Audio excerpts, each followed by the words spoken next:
Hello students, आज हम लोग चैप्टर 6 स्टार्ट करेंगे, करंट इलेक्ट्रिसिटी। ये चैप्टर भी पहले चैप्टर जैसे जब हम लोग लाइट के ऊपर जो चैप्टर पढ़ा है चैप्टर 5 उसके जितना ही इम्पोर्टेंट है, काफ़ी बड़ा भी है। इसीलिए इस चैप्टर को हम लोग कई सारे वीडियोस में कवर करेंगे। लाइट के बारे में जैसे हमने देखा, टोटल 12% वेटेज था उस चैप्टर का पूरे सिलेबस में, वैसे ही करंट इलेक्ट्रिसिटी का भी 12% वेटेज है पूरे सिलेबस में। तो काफ़ी इम्पोर्टेंट चैप्टर है एग्ज़ाम के लिए भी, और इंटरेस्टिंग भी है, क्योंकि ये फिनोमेना करंट इलेक्ट्रिसिटी का तुम लोग अपने घरों में ऑब्जर्व भी कर सकते हो। तो काफ़ी इंटरेस्टिंग है, हर एक कॉन्सेप्ट्स को ध्यान से समझोगे तो काफ़ी मज़ा आएगा इस चैप्टर में। विद्युत धारा, ये चैप्टर नंबर 6 है, पेज 58 से स्टार्ट होता है। तो पेज 58 पे अगर आओगे, पेज 58 पे करंट इलेक्ट्रिसिटी, ठीक है।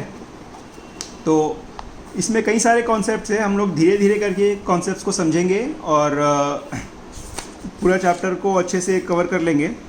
तो सबसे पहले इसमें इम्पॉर्टेंट है, जैसे तुम लोग पहले देख रहे हो, आवेश तथा विद्युतीकरण का आधुनिक इलेक्ट्रॉन सिद्धांत, charge and modern electron theory of electrification. तो सबसे पहले तो समझना पड़ेगा चार्ज क्या होता है। अभी जैसे मान लो तुम लोग चुंबक तो जानते ही हो, चुंबक मैग्नेट जो होता है। तो एक चुंबक अगर रखा हुआ है तो उसके पास यदि कोई दूसरा चुंबक लाया जाए तो उस दूसरे चुंबक पर वो अपने आप आकर्षित कर लेता अपनी ओर, या अपने से दूर ढकेलने की कोशिश करता है। तो मतलब जो दूसरा चुंबक उसके नज़दीक आता है उस पर एक फोर्स लगता है, तो यह मैग्नेटिक फोर्स हो गया। इसी प्रकार इलेक्ट्रिक फील्ड होता है। इलेक्ट्रिक फील्ड मतलब जैसे कि तुम लोग अगर जैसे करंट का जो शॉक होता है वो एक चार्ज के कारण होता है। तो हम लोग जानते हैं कोई भी वस्तु एटम्स से बनी हुई है, परमाणुओं से बनी हुई है, और परमाणु के अंदर इलेक्ट्रॉन, प्रोटॉन, न्यूट्रॉन सब होते हैं। न्यूट्रॉन होता है neutral, no charge particles, protons होते हैं पॉजिटिवली चार्ज्ड, और इलेक्ट्रॉन्स होते हैं नेगेटिवली चार्ज्ड। तो जैसे परमाणु का हम लोगों ने आगे पहले भी देखा है, अभी मैं फिर से बता देता हूँ।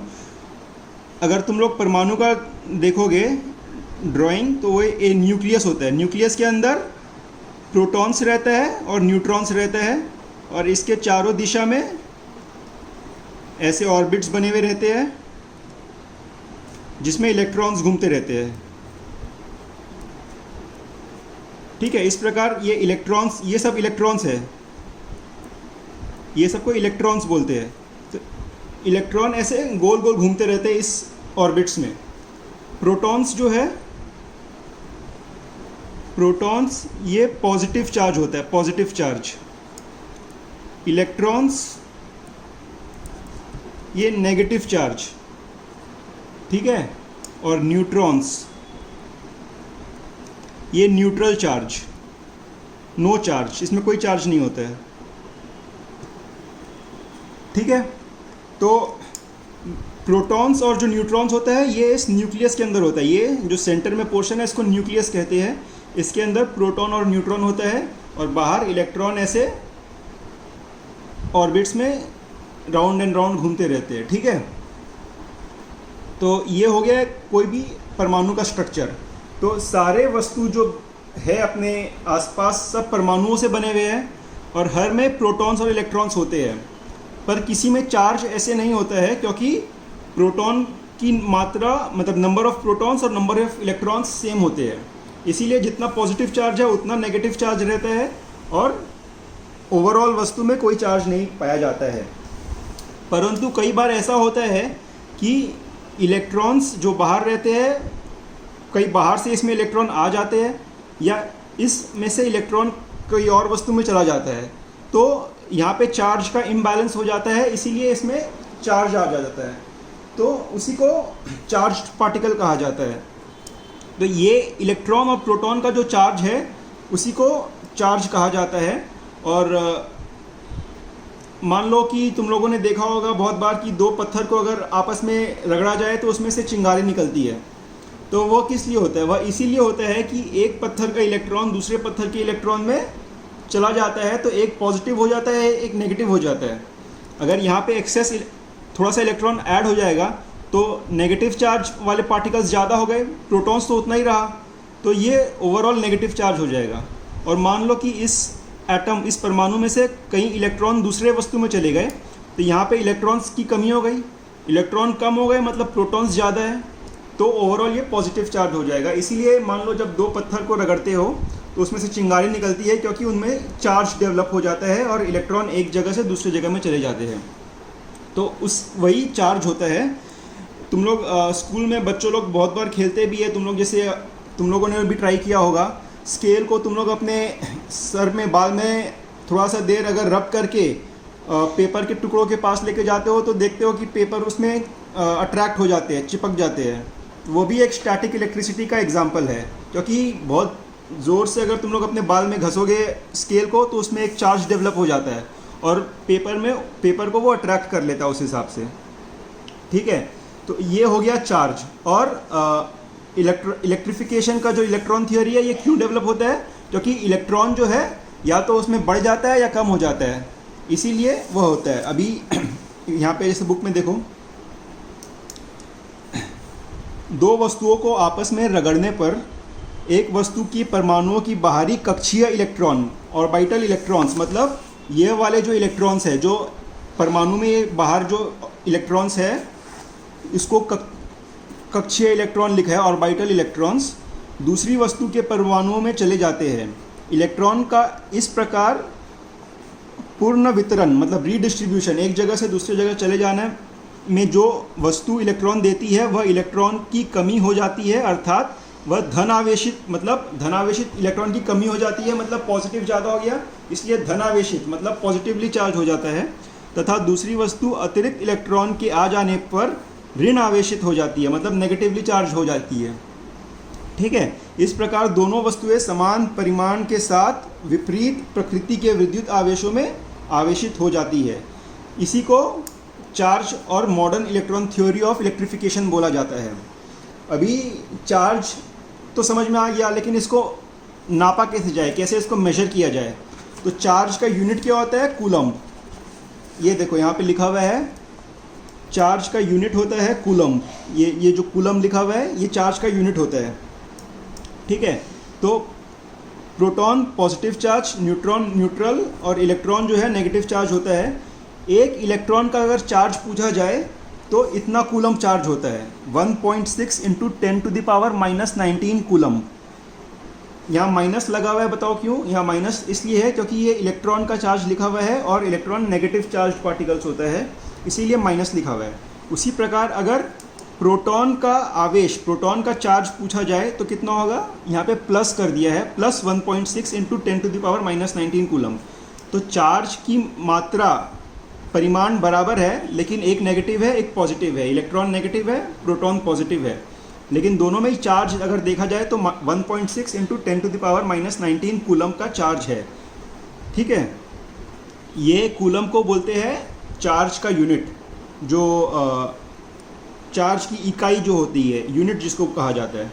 ठीक है, और चार्ज का सबसे छोटा मापदंड इलेक्ट्रॉन ही है। इलेक्ट्रॉन से छोटा माप चार्ज के लिए हो नहीं सकता है। अगर सब इसको और दूसरे तरीके से समझना हो तो समझ लो, जैसे कि अगर तुम लोग आपस में पैसे अगर एक्सचेंज करते हो तो कोई तुमसे अगर बोलेगा 20 पैसे दो, पुराने ज़माने में 20 पैसे होते थे, 20 पैसे का सिक्का होता था। आज के ज़माने में तो 20 पैसे का सिक्का नहीं होता है। आज के ज़माने में अभी तुम देखोगे तो मिनिमम 1 रुपये का मिलेगा, 50 पैसा का भी आजकल नहीं मिलता है, बंद हो गया है। तो 1 रुपये का, अभी तुमसे कोई बोलेगा मेरे को 20 पैसे का सिक्का दो, तो तुम नहीं दे पाओगे, क्योंकि वो है ही नहीं। इसीलिए कोई अगर बोलेगा आधा इलेक्ट्रॉन का चार्ज, तो आधा इलेक्ट्रॉन का चार्ज नहीं हो सकता, क्योंकि पूरा इलेक्ट्रॉन ट्रांसफ़र होता है। तो इसीलिए मिनिमम 1 इलेक्ट्रॉन का चार्ज तो हो गई। तो या तो 1 इलेक्ट्रॉन का चार्ज या उसके मल्टीपल में 2, 3, 4, 100, 200, 500, 1000 ऐसे हो सकता है, लेकिन आधा इलेक्ट्रॉन या 0.75 इलेक्ट्रॉन इस प्रकार से नहीं हो सकता। ठीक है, तो वही चीज़ यहाँ लिखा हुआ है, किसी वस्तु पर आवेश, जो चार्ज का वैल्यू है Q, चार्ज को Q से भी लिखा जाता है, को समीकरण n प्लस माइनस n ही, अगर प्रोटॉन के द्वारा है तो कितना प्रोटॉन्स है उतना नंबर, उतना इंटू उसका चार्ज, तो उसका कोई इंटीग्रल मल्टीपल ही होगा। ये देखो, जो पूर्ण गुणज मतलब 1, ये पूर्ण गुणज मतलब इंटीग्रल मल्टीपल, यहाँ पे 1 2 3 मतलब 1 इलेक्ट्रॉन 2 इलेक्ट्रॉन 10 इलेक्ट्रॉन तो पूर्ण गुणज के हिसाब से ही है, अर्थात तो हो सकता है, परंतु 0.75 या 1.5 आदि नहीं हो सकता, क्योंकि डेसिमल में इलेक्ट्रॉन नहीं हो सकता है, वह मिनिमम एक तो हो गई, ठीक है। और उसके बाद किसी विलगित निकाय मतलब आइसोलेटेड सिस्टम, अलग से कोई चीज़ हो के भीतर कुछ आवेश स्थिर रहता है, इसे आवेश का संरक्षण सिद्धांत कहा जाता है। अतः साधारणतः न तो आवेश की सृष्टि की जा सकती है और न ही इसे नष्ट किया जा सकता है। तो चार्ज को न तो हम लोग बना सकते हैं न नष्ट कर सकते हैं, यह खाली एक जगह से दूसरी जगह ट्रांसफ़र हो सकता है। इसीलिए कोई अगर अलग से चार्ज बॉडी रखी हुई है और उसके पास और कुछ नहीं हो तो वह चार्ज उसमें बरकरार रहता है, वह कहीं नहीं जाता। तो इसी को संरक्षण सिद्धांत कहा जाता है। तो ये इम्पॉर्टेंट है, ये वाला याद रखना। दूसरा ये जो अपने पढ़े है कि इंटीग्रल मल्टीपल पूर्ण गुणज में ही आवेश का मान हो सकता है, ये भी इम्पॉर्टेंट है। और ये किस प्रकार इलेक्ट्रिफिकेशन होता है, रीडिस्ट्रीब्यूशन होता है, वो भी समझ लो। और चार्ज का यूनिट क्या होता है, कूलम्ब। तो इसकी इलेक्ट्रॉन की चार्ज क्या है और प्रोटॉन की चार्ज क्या है, इसको भी याद रखना है, ठीक है। तो ये तो हो गया चार्ज और पहला पार्ट कवर हो गया। अभी उसके बाद अगर देखोगे तो कूलम्ब्स लॉ लिखा हुआ है, कूलम्ब्स लॉ।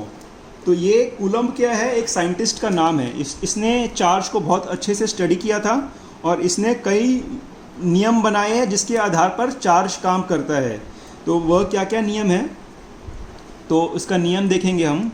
तो यहाँ पे लिखा हुआ है दो सजातीय चार्ज मतलब लाइक चार्जेस मतलब पॉजिटिव और पॉजिटिव। मान लो दो प्रोटॉन्स हो गए या दो इलेक्ट्रॉन हो गए, दोनों नेगेटिव चार्ज। तो लाइक चार्जेस मतलब जो दोनों एक ही प्रकृति के, दोनों पॉजिटिव या दोनों नेगेटिव, एक दूसरे को प्रतिकर्षित मतलब रिपेल करते हैं। और तथा दो विजातीय आवेश मतलब अनलाइक चार्जेस, अनलाइक मतलब एक पॉजिटिव एक नेगेटिव, एक दूसरे को आकर्षित करते हैं। तो अगर पॉजिटिव और नेगेटिव चार्ज को पास लाओगे तो वो लोग एक दूसरे को आकर्षित करेंगे, और पॉजिटिव को पास में लाओगे तो एक दूसरे को वो लोग रिपेल करेंगे, प्रतिकर्षित करेंगे, ठीक है। तुम लोगों ने चुंबक से खेला होगा तो तुम्हें समझ में आता होगा कि अगर चुंबक को पास लाया जाए और वो आपस में अट्रैक्ट कर ले, और उसके बाद तुम एक चुंबक को अगर घुमा दो और फिर पास में लेके आओ तो देखोगे वो एक दूसरे को दूर ढकेल रहे हैं। तो उसमें भी वही होता है, जो लाइक चार्जेस होते हैं एक दूसरे को रिपेल करते हैं और जो ऑपोजिट चार्जेस होते हैं एक दूसरे को अट्रैक्ट करते हैं। यह एक कूलम्ब्स का लॉ है। दूसरा उन्होंने बताया है कि प्रतिकर्षण अथवा आकर्षण, जो अट्रैक्शन या रिपल्शन होता है फोर्स का, इसका जो मैग्नीट्यूड है, जो फोर्स है, दोनों आवेशों के परिमाण की कितना क्वांटिटी चार्ज है, उनके बीच में दूरी क्या है, तथा उनके बीच की माध्यम की प्रकृति पर निर्भर करता है। तो तीन चीज़ पर निर्भर करता है, क्या क्या, दोनों के आवेशों के परिमाण पर, दोनों के बीच की दूरी पर, और थर्ड दोनों के बीच के माध्यम की प्रकृति पर। यह तीन चीज़ पर निर्भर करता है। और यह दो को अपना कूलम्ब्स लॉ का नाम दिया जाता है। पहला है, दो आवेशों के बीच की दूरी यदि स्थिर हो तो उनके बीच आकर्षण या प्रतिकर्षण का बल आवेशों के परिमाण के गुणाफल के समानुपाती डायरेक्टली प्रोपोर्शनल होता है। मतलब मान लो जो दो चार्ज है, एक का चार्ज Q1 है, एक का चार्ज Q2 है, तो गुणनफल मतलब Q1 इंटू Q2 उसके डायरेक्टली प्रोपोर्शनल होता है। मतलब अगर Q1 इंटू Q2 ज़्यादा होगा तो अट्रैक्शन फोर्स या रिपल्शन फोर्स ज़्यादा होगा, और Q1 इंटू Q2 कम होगा तो वो फोर्स कम होगा। और सेकेंड लॉ है, दो आवेशों के परिमाण यदि स्थिर है, उनके मतलब चार्ज का वैल्यू अगर स्थिर है तो उनके बीच आकर्षण या प्रतिकर्षण का बल उनके बीच की दूरी के वर्ग के क्रमानुपाती होता है, मतलब इन्वर्सली प्रोपोर्शनल होता है। मतलब दूरी के वर्ग मतलब स्क्वायर ऑफ द डिस्टेंस। अगर दो, तो मान लो ये, जैसे मान लो एक चार्ज है, ये Q1 चार्ज का है, ये Q2 चार्ज है, ठीक है। तो जो फोर्स है that will be directly proportional to Q1 into Q2, इसका वैल्यू Q1 है, इसका वैल्यू Q2 है, तो ये दोनों में जो फोर्स होगा दोनों का चार्ज को मल्टीप्लाई कर दोगे तो उसके डायरेक्टली प्रोपोर्शनल होगा, and force will be inversely proportional to, अगर ये दोनों के बीच में डिस्टेंस अगर r है तो 1/r² मतलब inversely proportional to square of the distance. यहाँ पे जो लिखा है दूरी का वर्ग के मतलब उसका स्क्वायर ऑफ द डिस्टेंस, इसीलिए स्क्वायर ऑफ द डिस्टेंस से इन्वर्सली प्रोपोर्शनल, डायरेक्टली प्रोपोर्शनल ऐसे लिखे हैं और इन्वर्सली प्रोपोर्शनल मतलब 1/, हो जाएगा। तो इसी दोनों को अगर तुम लोग कंबाइन करोगे तो यह कूलम्ब्स लॉ होता है, और इसको फॉर्मूला में देखना चाहते हो तो उसको ऐसा लिखा जाएगा, F इक्वल टू ये वाले इन दोनों को कंबाइन किया तो हम लोगों का क्या मिलेगा अपने को, F is directly proportional to Q1 Q2/r², और अगर ये डायरेक्टली प्रोपोर्शनल का साइन को हटाते हैं तो एक कांस्टेंट आ जाता है, इसीलिए K Q1 Q2/r²। ठीक है, वही देखोगे यहाँ बुक में भी दिया हुआ है, F equals to K Q1 Q2, ये देखो Q2 लिखा हुआ है, ये Q1 Q2 होगा, Q1 Q2/r2 नहीं r² होगा। ठीक है, तो इसी प्रकार अभी देखो एकांक आवेश मतलब अगर Q1 Q2 दोनों एक कूलम्ब चार्ज होगा, Q1 equal to Q2 equal to 1 coulomb, और उनके बीच की दूरी 1 मीटर रही, तो यह पाया गया है कि वह फोर्स का वैल्यू 9 × 10⁹ न्यूटन होता है, मतलब एक कूलम्ब चार्ज से इतना फोर्स जनरेट हो जाता है। ठीक है, तो इतना ये हो गया कूलम्ब और कूलम्ब्स लॉ के बारे में, चार्ज और कूलम्ब्स लॉ के बारे में। तो आगे का हम लोग नेक्स्ट क्लास में करेंगे, पोटेंशियल और पोटेंशियल डिफरेंस नेक्स्ट क्लास में पढ़ाया जाएगा। ठीक है, थैंक यू।